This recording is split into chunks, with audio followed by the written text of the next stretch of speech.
Today I thought we should solve a chess puzzle from an endgame position. The advantage with these kind of chess puzzles is that it's easier to analyze several variations, but the puzzles can still be really tricky. The puzzle is taken from the book 16-Minute Chess 2 Movers, Checkmate Puzzles, put together by Bogdan Wolf. So, white checkmates in 2 moves. Good luck!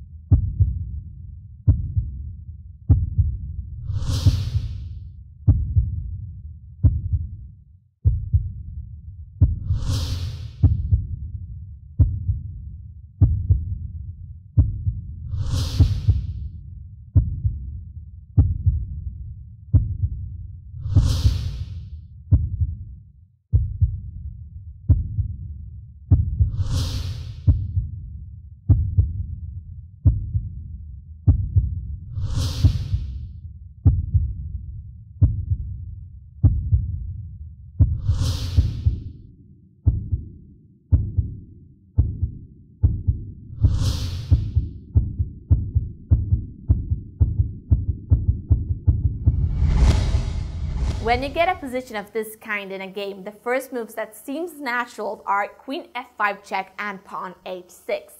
The Queen move is answered by King h8, which is followed by King g6, King g8, and Queen c8 checkmate. And on Black's answer g6 on the Queen f5 check, we have a checkmate in 4 moves. Pawn h6 also leads to a checkmate, but within 3 moves after a capture on h6 check, King f6, h5 and Queen g7 checkmate. So what about Queen f7? Well, it does not give us a checkmate in 2 moves either, because after King h8, King g6 is a stalemate and no other move seems to work except of h6, g takes on h6 check, King g6, h5 and Queen h7 checkmate. But that's a checkmate in 4 moves too. So if we take a look at the Black King's position, we see that he has no squares to go to here. So let's try to do something different and pretend that it's Black's move right now. We can then see that Black's only move is g6 with the pawn. And when our pawn captures the Black pawn, we have a checkmate. So this means that if we only perform a drifting move, we have a checkmate in 2 moves. But the question is then, which moves meet the criteria without destroying the checkmate possibilities? A drifting move with the queen does not work, because it is important that she stays where she stands so that the move h captures on g6 becomes a checkmate.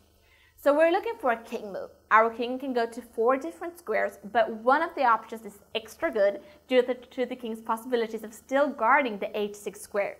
So we move the king to f5. Black can here answer with 3 moves, with g6 check, g5, or king h6. On g6 with the pawn, our pawn captures the pawn with a checkmate.